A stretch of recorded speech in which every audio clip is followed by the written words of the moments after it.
This is Patre village in the Kasargod District of the Indian state of Kerala, a village just within 20 kilometers from the Kerala-Karnataka border.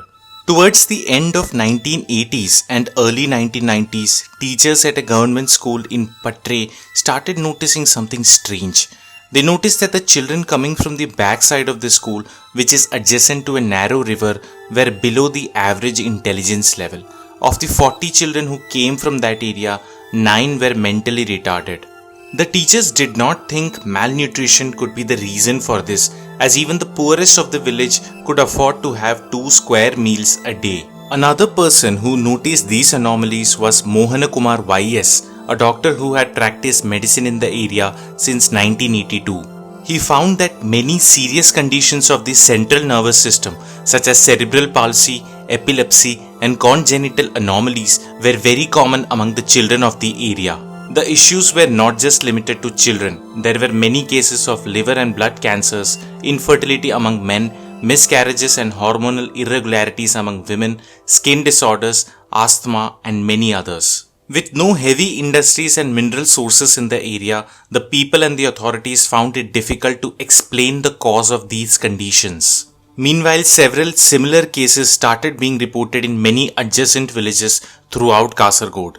Little did they know that the cause of all this was related to the cultivation of a crop in the plantations near to their village. In 1962, the government of Kerala formed the Plantation Corporation of Kerala to accelerate the agroeconomic development of Kerala. The corporation started cultivating plantation crops such as rubber, teak, coconut and pepper. But the corporation's major focus was on cashew nut. The next year, the Kerala Agriculture Department began planting cashew trees in large estates on the hills around Patre. These estates, which were just under 5,000 hectares, were spread across entire Kasargod district. In 1978, the Plantation Corporation of Kerala took over the control of these estates. In the late 1970s, in order to protect the cashew crops from insect pests, the corporation started spraying a particular insecticide over its cashew plantations. From 1981, the corporation started regular spraying of this insecticide 2 to 3 times a year. This particular insecticide was Endosulfan. Endosulfan.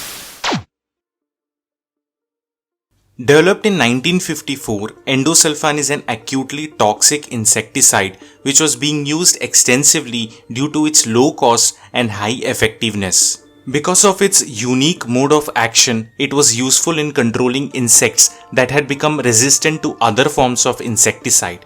However, its major drawback was that it was non-specific. It killed all insects, whether they are harmful such as the pests or beneficial such as honeybees and butterflies. Endosulfan is also part of a family called persistent organic pollutants or POPs. The problem with POPs is that they hang around a long time after use, which means they build up to high concentrations in the environment, at which levels they become toxic to both plants and animals.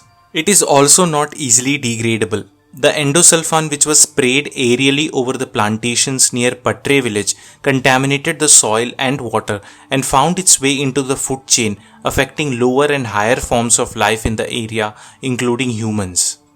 With continued exposure over several years, the people of the village started suffering from various ailments such as neurotoxicity, late sexual maturity, blood cancers, physical deformities, poisoning, among others.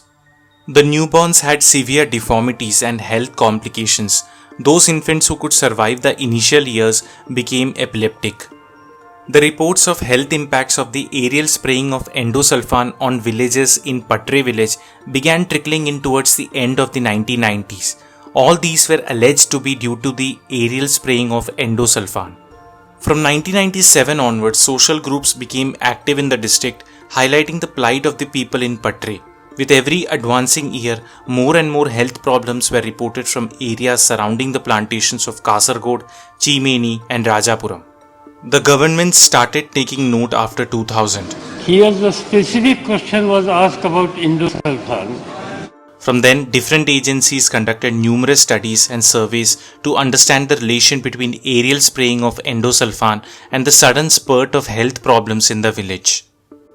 All studies recommended banning of aerial spray of endosulfan in the area, accepted the evident lapses in the precautionary measures followed by the Plantation Corporation of Kerala, and acknowledged the fact that there were indeed a large number of people with health abnormalities. In 2000, the Kerala High Court banned endosulfan. 3 years later, the Kerala government followed suit.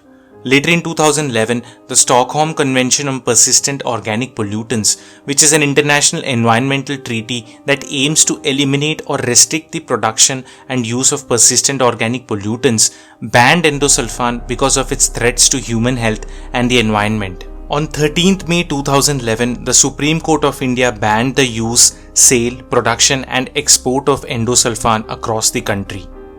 After years of litigation, in January 2017, the Supreme Court of India directed the Kerala government to pay up to 5 lakh rupees each as compensation to the victims of the use of endosulfan.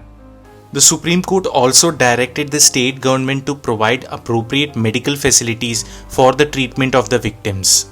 While about 500 deaths from 1995 have been officially acknowledged as related to the spraying of endosulfan, unofficial estimates put the total number of deaths since the late 70s around 4,000.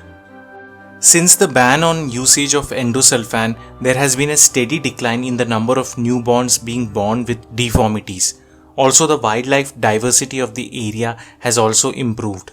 Despite the ban on endosulfan use and the decision from the Supreme Court, the victims still continue to suffer. Many of their long-pending demands, such as inclusion of all the victims in the list of beneficiaries, adequate compensation, and the setting up of suitable medical facilities in Kasargod District, are yet to be fulfilled. The Plantation Corporation of Kerala's act of aerial spraying of endosulfan on its cashew plantations for 20 years without even once looking into its impact has adversely impacted the lives of thousands of people. For a state like Kerala, which is praised for its high values of social indicators such as health and education, the endosulfan tragedy is a blot which will take years to wash away.